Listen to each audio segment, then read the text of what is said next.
Bonsoir à toutes et à tous, bienvenue sur Monaco Info. Voici les titres de ce dimanche 17 décembre. Après leur jumelage, Monaco et Dolce Acqua réaffirment leur volonté de faire les choses ensemble grâce à une exposition anthropologique qui vient tout juste d'être inaugurée dans la cité italienne et elle risque, vous le verrez, d'attirer énormément de touristes. Marc Costa est un visage familier de la principauté avec sa célèbre enseigne Costa Monaco. Il aura régalé de nombreuses papilles, mais il s'apprête désormais à passer le flambeau après des décennies à la tête de l'entreprise familiale. Il sera notre invité dans ce JT, l'occasion de découvrir également qui va lui succéder. Et comme nous sommes gourmands, c'est vrai, sur Monaco Info, on vous parlera également des biscuits de Noël. Ils sont toujours festifs et savoureux à souhait. Les enfants de la principauté ont d'ailleurs pu fabriquer hier les fameuses gourmandises et perpétuer cette vieille tradition. Noël ne pourrait être célèbre sans son traditionnel sapin et à chaque foyer sa propre décoration et les tendances qui vont avec. En 2023, les Monégasques ont eu envie de renouer avec les décorations classiques et aux couleurs de la principauté. Notre invitée, Charlène Gastaud, décoratrice d'intérieur, nous en dira plus. Le thé matcha est devenu un véritable phénomène social qui se prête parfaitement à la mise en scène sur les réseaux sociaux.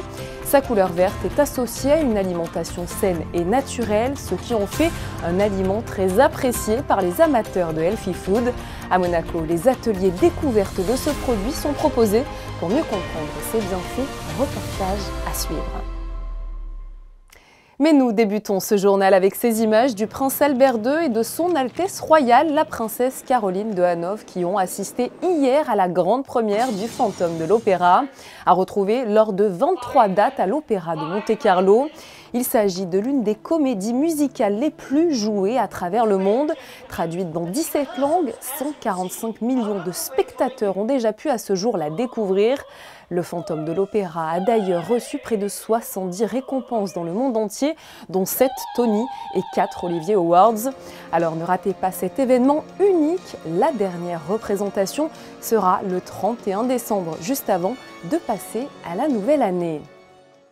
Il y a quelques jours avant de se rendre à la COP28, le prince Albert II était de passage à Singapour où le consulat de Monaco est particulièrement actif. Il organise notamment des levées de fonds pour financer des projets en lien avec le développement durable et l'éducation. C'est le cas d'un programme modèle qui a formé depuis 2019 des dizaines d'étudiants. Ils sont encouragés à concevoir des solutions durables. Un chèque de 100 000 $, dont de la Fondation Prince Albert II, a ainsi été remis par le souverain. Un événement qui, vous le voyez, a fait la une de l'une des principales télévisions singapouriennes.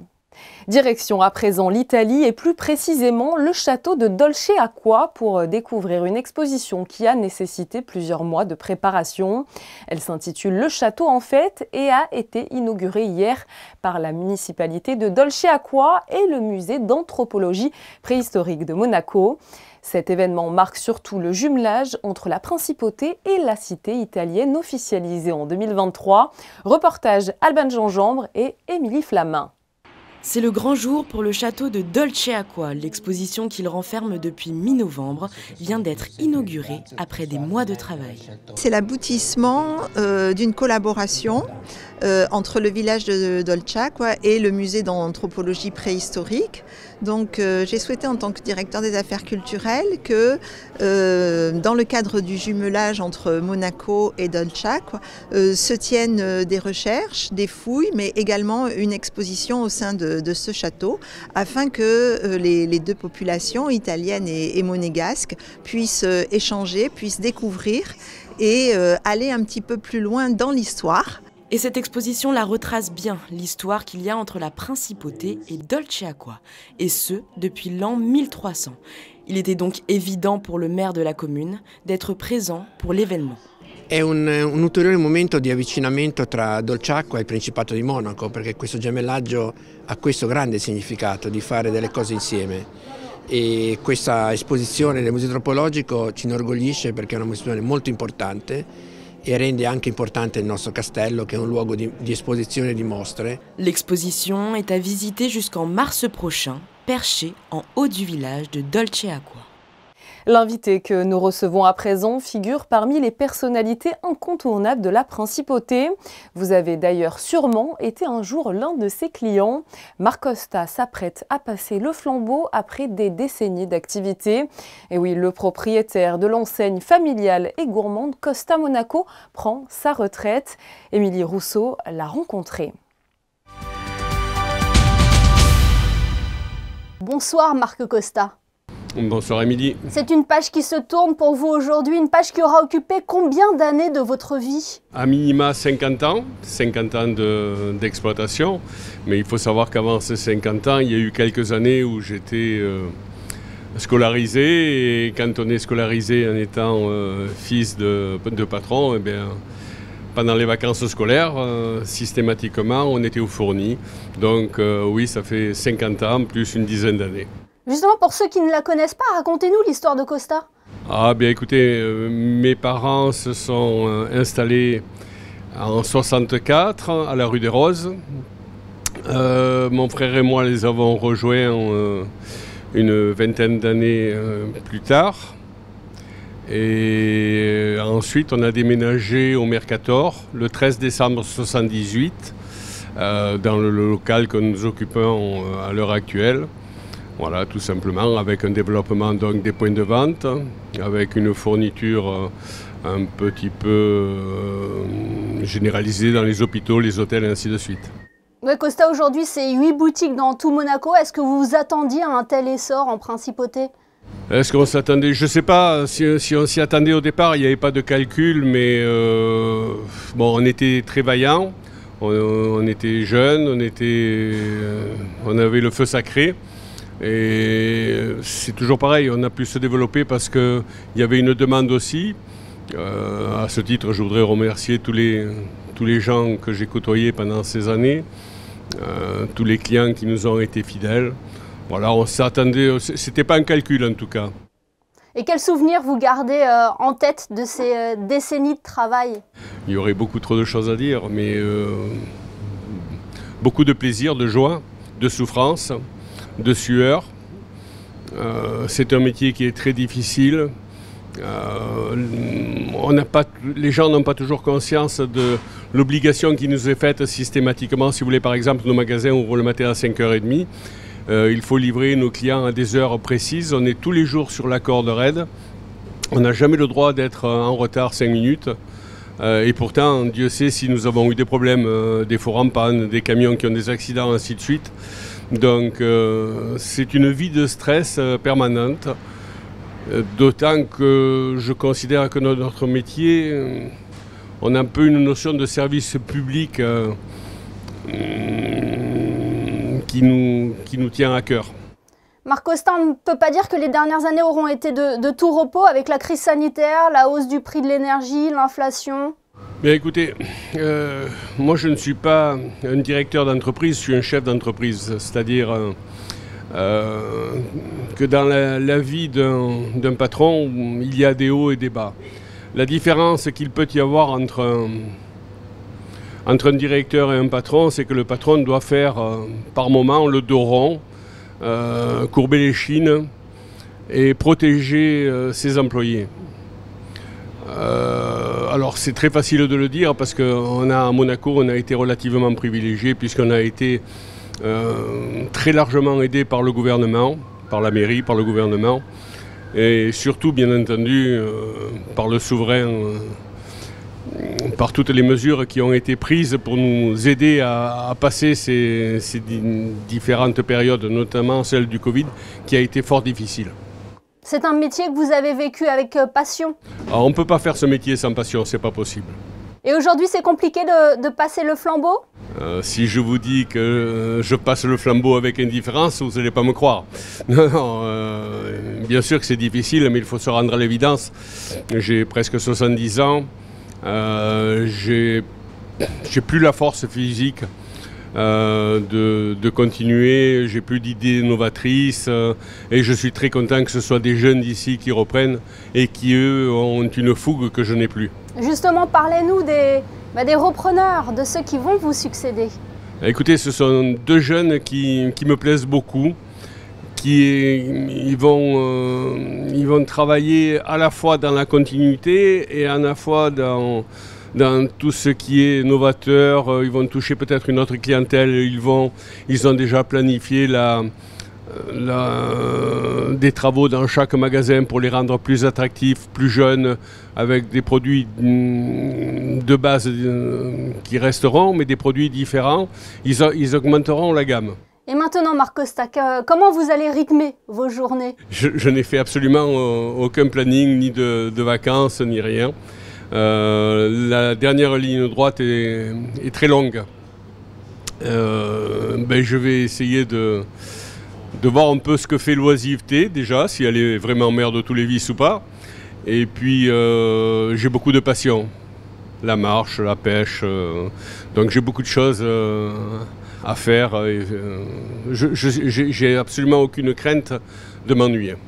Eh bien, profitez bien de votre retraite bien méritée et merci d'avoir été notre invité ce soir sur Monaco Info. Merci à vous, merci beaucoup. Mais alors, qui est justement la jeune équipe qui va reprendre l'enseigne Costa et quelles sont ses ambitions? Les réponses dans ce reportage signé Christine Datomel et Hugo Comassa. L'histoire débute il y a quelques mois seulement, lorsque Maxime Jacardi et Albert Nahas se retrouvent avec Marc Costa chez le notaire pour l'acquisition d'un local. Et c'est ce jour-là, le jour de la signature, que Marc Costa leur propose de racheter non pas un local, mais la structure globale Sam Costa. Les deux jeunes associés sautent donc sur l'occasion et décident de relever ce pari fou. C'est un grand nom qui a 60 ans maintenant. Tout le monde connaît Costa à Monaco. C'est une réputation qui est bien plus vieille que mon associé et moi. On a grandi avec les produits Costa, mais c'est une bonne pression. Parce que je pense que Monaco a besoin d'une entité comme Costa. Monaco et les Monégasques, les locaux ont besoin de se retrouver à travers notamment la tradition de la boulangerie. C'est un concept qui traverse les âges. Je pense que ça se rapproche même d'un service public, la boulangerie. Et pour deux passionnés de la gastronomie comme Albert et moi, je pense que c'était important déjà de pouvoir se donner l'opportunité du challenge, mais aussi de pouvoir respecter nos engagements. On arrive avec une ère de renouveau en principauté, donc on est un peu dans l'obligation de revoir tous les process qui sont, certains sont obsolètes. Pour être très honnête avec vous, on est vraiment dans une optique de renouveau complète. On garde une majorité des effectifs puisqu'on veut être dans la continuité de la société. On amène notre nouvelle touche, Maxime et moi, de modernité, de jeunesse aussi, qui va venir avec plein de nouvelles recettes, si vous voulez faire un beau assemblage complet en fait. On va amener un côté moyen-oriental dans certaines des recettes, tout en gardant le traditionnel monégasque et provençal. On va avoir des recettes très healthy, inspirées de Londres et de New York, comme Maxime vous a dit précédemment, tout en amenant aussi une touche parisienne sur certains beaux plats français. En plein recrutement actuellement, l'enseigne Costa est à la recherche d'effectifs car dans le futur, la société est amenée à s'agrandir. L'ambition, l'ouverture de 2 boutiques supplémentaires dans les 2 prochaines années. À ce jour, ce sont 8 magasins qui vous accueillent tous les jours en principauté, des boutiques qui seront rénovées très prochainement. Vous l'aurez donc compris, un vent de fraîcheur s'apprête à souffler sur l'enseigne Costa, mais il n'emportera ni son identité, ni son âme. Et si la bûche de Noël est la tradition gourmande par excellence pour conclure le repas festif du réveillon, les biscuits de Noël sont eux aussi une vraie tradition des fêtes de fin d'année. Hier au parc Princesse Antoinette, des enfants de la Principauté ont pu réaliser la décoration de ces fameux biscuits.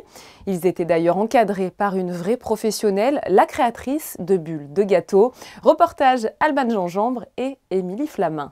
Le petit nœud qui est là, on va le mettre entre le pouce, c'est celui-là, et l'index pour faire une pince. On va le mettre au milieu et vous allez voir pour pouvoir serrer fort, fort, fort. Dernière ligne droite avant Noël et aujourd'hui, ce sont les enfants qui s'y collent. On est en train de faire des biscuits de Noël et on est en train de les peindre avec du glaçage. Moi j'ai fait un bonnet de Père Noël, une boule pour le sapin et Une chaussette. Concentrés sur leurs petits biscuits, les enfants s'appliquent à les décorer sous les conseils avisés de leur pâtissière. Les enfants arrivent, je leur explique comment est-ce qu'on fait du glaçage royal, parce que les biscuits sont décorés en glaçage. Ensuite, ils ont 3 biscuits à décorer eux-mêmes, donc je leur montre différentes techniques, comment tenir la poche, etc., pour qu'ils puissent décorer leurs biscuits. Et même si les biscuits sont très jolis, ils ne devraient pas attendre jusqu'à Noël. Je vais les manger. Je vais le manger avec toute ma famille. À la fin de l'atelier, chaque enfant repart avec ses 3 biscuits et un kit pour les refaire à la maison. Un moyen pour cette vingtaine de petits d'attendre Noël en s'amusant. Et on l'a bien compris dans ce reportage, c'est la dernière ligne droite avant les préparatifs de Noël. La décoration prend d'ailleurs toujours une place importante dans ces festivités. C'est pourquoi nous avons voulu savoir quelle était la grande tendance à Monaco pour ce Noël 2023. Pour nous en parler, Charlène Casteau, fleuriste et décoratrice de l'enseigne Narmino. Entretien, vous allez le voir, signé Émilie Rousseau. Bonsoir Charlène Casteau. Bonsoir. Vous êtes responsable de la boutique Narmino rue Grimaldi. Quelle est la tendance pour notre décoration de Noël cette année ? Cette année, sur la Principauté, on est tendance très classique. On est dans le rouge, dans le vert, dans le or. On a aussi une petite touche de rouge et blanc parce que comme vous savez, cette année, c'était les centenaires du prince. Et du coup, on a eu beaucoup de demandes pour les extérieurs et pour les clients en rouge et blanc. Les couleurs du Père Noël restent une valeur sûre ? Oui, c'est les couleurs. On est dans beaucoup de lumière, beaucoup de or, de rouge. Vraiment, c'est ce qu'on nous demande cette année. Est-ce que l'esprit est toujours à la fête chez les clients que vous recevez dans votre magasin ? Oui, c'est des enfants, n'importe quel âge, que ce soit des petits, des adultes, les personnes âgées. Dès qu'ils rentrent ici, ils ont tous retrouvé leur âme d'enfant. Et que recherchent-ils principalement ? Plus des sapins, des couronnes de porte, les couronnes de l'avant pour mettre sur les tables. Voilà, c'était vraiment ce qu'on nous a demandé cette année. On voit aussi apparaître de plus en plus de décorations décalées. Est-ce que c'est le cas aussi dans votre boutique ?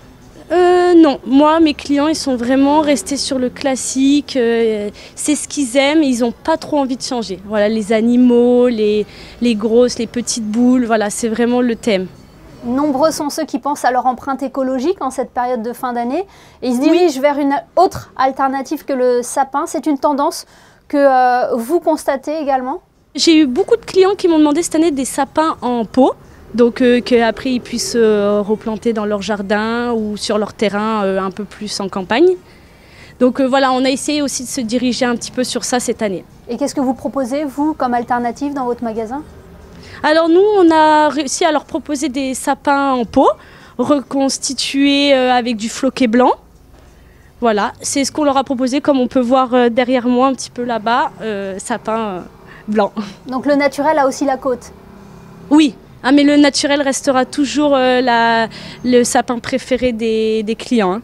Cette année, on a moins vendu de sapins artificiels et plus de sapins naturels. Parlons des plantes également qui apportent une ambiance féerique à nos tables. Quelles sont les stars de l'hiver ? Ah bah alors vous avez Hellebore blanches ou Hellebore rouges. Et vous avez aussi le poinsettia rouge hein, qui est l'étoile de Noël. C'est vraiment ce que nos clients préfèrent. Ce sont des plantes difficiles à entretenir ou pas du tout ? Non, ça va. Ça n'aime pas trop le froid, hein, donc il faut bien les garder à l'intérieur et un petit peu d'eau, mais pas les inonder. C'est ça le secret pour les conserver longuement ? Alors, de les arroser un petit peu une fois par semaine, mais pas de laisser d'eau stagner. Et on garde bien précieusement votre conseil. Voilà. Merci infiniment, Charlène Casteau, d'avoir été notre invitée ce soir. Bonne soirée. Ils sont à pied d'œuvre toute l'année pour protéger et aider les Monégasques. Les membres de la force publique sont les garants de la sécurité en Principauté. Et quoi de mieux pour décompresser que d'organiser un Noël avec leur famille ?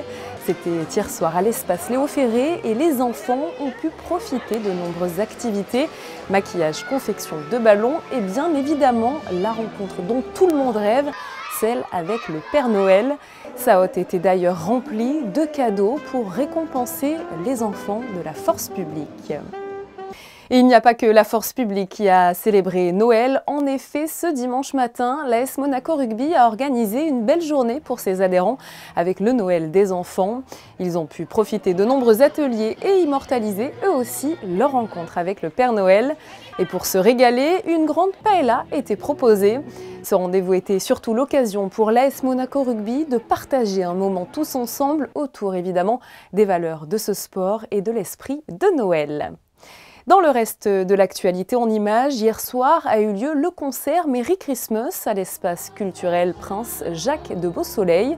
Proposé par The Golden Voice Stars, cet événement a accueilli de nombreux artistes qui ont permis aux spectateurs de passer une belle soirée musicale dans l'esprit de Noël, là encore une fois.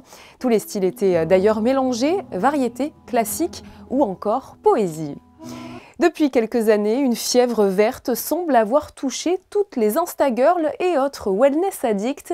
Le matcha est la nouvelle boisson tendance.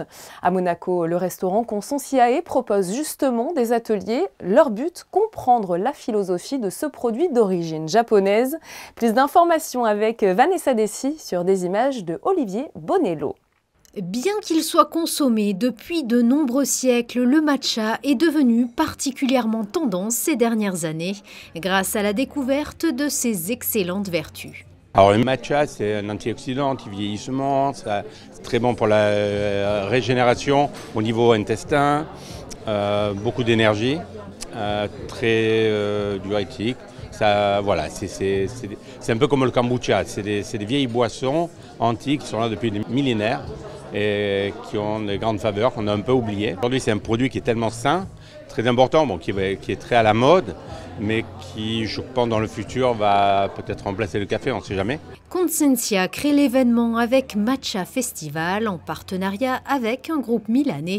L'idée étant de faire connaître le produit, mais surtout de comprendre sa philosophie. À Monaco, ce sera à partir de l'année prochaine une fois par mois, où on réalisera, ce sera un samedi, où on pourra venir déguster des mochis, du matcha, acheter des produits qui fabriquent. Il y a des panettone aussi qui est fabriqué par un des meilleurs pâtissiers au matcha, mais de Milan. Vraiment un protocole, c'est pour ça qu'au tout départ de mettre sur la carte juste ce matcha, je trouve qu'il n'y a pas de sens, mais lorsqu'il y a tout le protocole, il y a l'explication, ça donne tout un sens et on a vraiment envie de le déguster. Une partie des recettes sera reversée à des associations en faveur de la reforestation de la planète. Nous ouvrons une page de sport avec la Roca Team qui recevait cet après-midi Roanne au Stade Louis II dans le cadre de la 16e journée de Betclic Elite. Et Monaco s'est largement imposé 116-73. Les Rouges et Blancs ont dominé, c'est vrai, leur rencontre de bout en bout. Ils confirment ainsi leur première place au classement. Ils retrouveront ce mercredi 20 décembre le chemin de la Coupe d'Europe avec un nouveau match à domicile et la réception du Panathinaikos à 19h. Ce samedi 16 décembre marquait la fin des matchs allés chez les masculins pour la saison 2023-2024 du top 12 de gym. Les gymnastes monégasques étaient opposés à Franconville et l'ont emporté 28-20. Les deux clubs au coude à coude au classement général ont eu du mal, c'est vrai, à se départager. Mais l'Étoile de Monaco a fait la différence grâce à l'épreuve des anneaux en gagnant 3 duels contre 1. Félicitations en tout cas à nos monégasques. Dernière information à vous communiquer dans l'actualité sportive de la Principauté. En bobsleigh à 2, Boris Vian, associé à Antoine Rioux, ont signé une belle 8e place lors de la Coupe du Monde. Elle s'est tenue à Innsbruck, en Autriche, alors que Monaco a encore réalisé une très belle poussée. Les 3 premières places reviennent à des équipes allemandes. C'était la dernière course de l'année pour le bob monégasque, avant un break forcément pour les fêtes de Noël. Après un week-end ensoleillé dans toute la Principauté, le point sur vos prévisions météo pour ce début de semaine. Bonsoir Vanessa Dessy. Bonsoir Julia, bonsoir à tous. Le temps restera très agréable sur le territoire. Les températures oscilleront de 11 à 15 degrés. Le soleil se lèvera à 7h57 et se couchera à 16h56. Et nous fêterons les Gatiens. Allez, il est l'heure de découvrir ce qu'il s'est passé en Principauté à la même période les années précédentes. Tout de suite donc, le flashback proposé par Monaco Info. Merci infiniment de nous avoir suivis comme chaque dimanche dans votre 18h30. Demain, vous aurez le plaisir de retrouver Émilie Rousseau aux commandes de ce journal. Pour ma part, je vous dis à très bientôt sur notre antenne, évidemment.